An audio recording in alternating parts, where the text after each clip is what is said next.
Yo, what is going on, my YouTube people? 2099 back here with another video. In today's video, I'm very honored to be joined by a good friend of mine, Erfan. How are you doing, my friend? I'm doing good. How are you doing, my friend? I'm doing good as well. In today's video, we're going to be talking about, as well as discussing, on whether the AFC, so the Asian Football Confederation, should implement a Nation League tournament. If you guys are new to the channel, please make sure to subscribe. Very close to 3,000 subscribers. Join all my socials. I'll be putting Erfan's social media links as well down in the description for you guys to check out. So there's a few reasons as to why we think an AFC Nations League would benefit the continent as a whole. The first reason we're going to dive into is, well, in Asia, just generally compared to all the other continents in terms of football, lack games. All Asia really has is the Asian Cup and the qualifying games, and that's for the continent as whole. There's other countries in East Asia that have the AFF Mitsubishi Cup and such that is actually currently going on, and there's those little tournaments there and there, but in general, there's not much games to watch. For example, as you said, there's not enough games. The next competitive game for an Asian nation would be in 10 months, so almost a year from now on. And that would be not even for the top nations, just the playoff round for the World Cup and even the Asian Cup, which was supposed to be held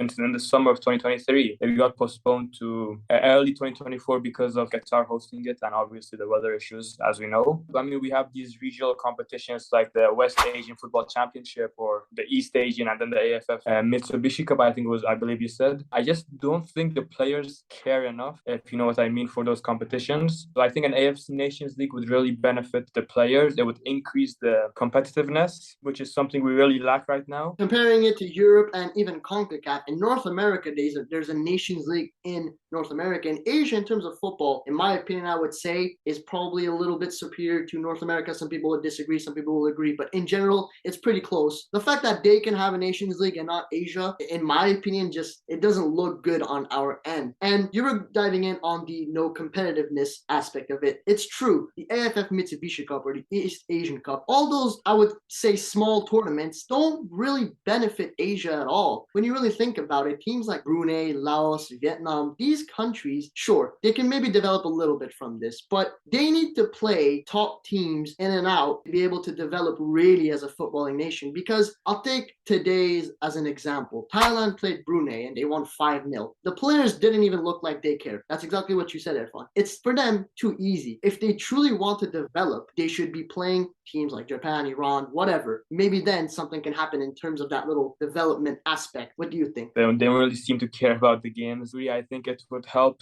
develop the football in these developing countries, and not just East Asian countries, of course. Let's say India or Bangladesh. Obviously, they have a very, very big population. I'm sure that if we have a competition such as the Nations League, it could increase the popularity of the sport in the country. So instead of having these tournaments, which happen pretty much every year or so, just make a Nations League, and it would benefit not only a specific part of Asia, but the whole continent itself. Not only will it help develop teams, it can help develop youngsters and such, and like you said, increase the popularity of the sport within those countries. We're going to move on to the third point here, and it's the money aspect. The reality of it is, a Nations League would help the AFC a lot to invest in, well, many things. I'm gonna let Erfan continue more on that. The AFC, not only AFC but FIFA as well, they give a certain amount of money to each member association. I think it's yearly. That money, I mean, it's not a lot. I don't think it can cause a big impact on the countries, if you know what I mean. But if you have, let's say, an AFC Nations League, I think it would draw in good revenue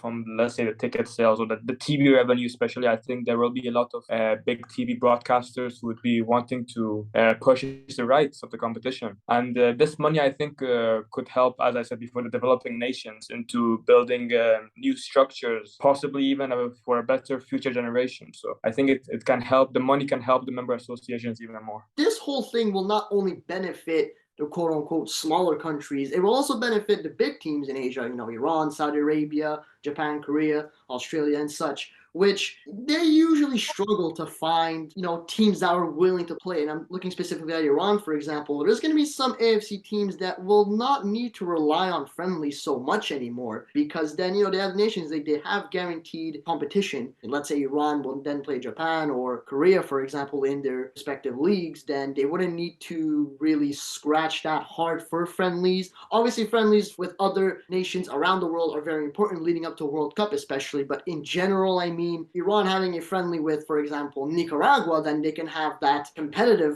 edge by playing a game against Japan or Australia or Korea. Actually, it was the FIFA president, Infantino, a few days ago in a press conference. He said that during even years, so let's say 2022, 2024, 2026, etc., they want to hold 14 friendly tournaments from every continent in the March window, in the March international window. So there would still be friendlies, but it will be just much less. We won't need to put in that much work anymore to find good friendlies, because for countries like Iran, when they want to get a friendly against a better nation, they usually lose money because they have to pay the nations to play them. So it wouldn't really be good for them. But the Nations League, instead of paying, it actually brings in revenue for the team. So it's much better. So now begs the question on how will this whole Nations League set up? How will it look like? First of all, we need to forget it happening anytime soon. If it's going to happen, it's going to happen after the 2022 to 2026 cycle, after the next World Cup, because the AFC have already planned out on the calendar from now after the World Cup until then. And what the AFC would need to do is find a way to combine Asian or World Cup qualifiers, depending on the year, and the Nations League, similar to what UEFA have done. Obviously, the 47 nations that are in the AFC would be included, including the Northern Mariana Islands. They're not a FIFA member, but over in the CONCACAF Nations League, we also have teams that are not necessarily FIFA members, but they're CONCACAF members, and they are still participating in the Nations League. So what it would probably look like is there would be 3 leagues, with A obviously being the highest and C being the lowest ranked teams. 4 groups of 4 in each of them, except in the last league, there will be 3 groups of 4 and just 1 group of 3. The highest team in each group getting promoted and the lowest team in each group getting relegated. And then similar to UEFA and CONCACAF, the final 4 teams would hold a small tournament to determine the champions of that year. So it would be similar to UEFA and CONCACAF. And the last argument that we really want to put on the table is that, well, people outside of Asia will finally have maybe a reason to watch it, because often leading up to World Cup especially, we hear a lot of these people that don't know much about Asian football, that can really only base themselves off of friendlies from a few months ago, really, and it's not up to date, really. And I feel like with Nations League coming up, I feel like it would be good for outsiders to maybe potentially put their time into it and even be a new fan of it. The conclusion of this video is that AFC Nations League would be amazing for the continent. Listed a few reasons as to why. Although it may not be soon, I kind of am optimistic for one, and I really do hope it happens, because it would be a shame that we don't. Anyways, that's going to be the end of today's video. Like I said, if you guys are new to the channel, please make sure to subscribe, like the video, and a huge thank you to my friend Erfan for joining this video. Yeah, it's been an honor. Thank you, Arya, again for inviting me to your channel. And yeah, you guys can check out my Twitter in the description. I also have a YouTube channel, but I'm not as active there. So yeah, thank you guys again. Make sure to like and subscribe to Arya as well. And I'll see you guys in the next one. Damn, I'm on red alert. Now she went up in the dirt, man. I don't wanna hurt.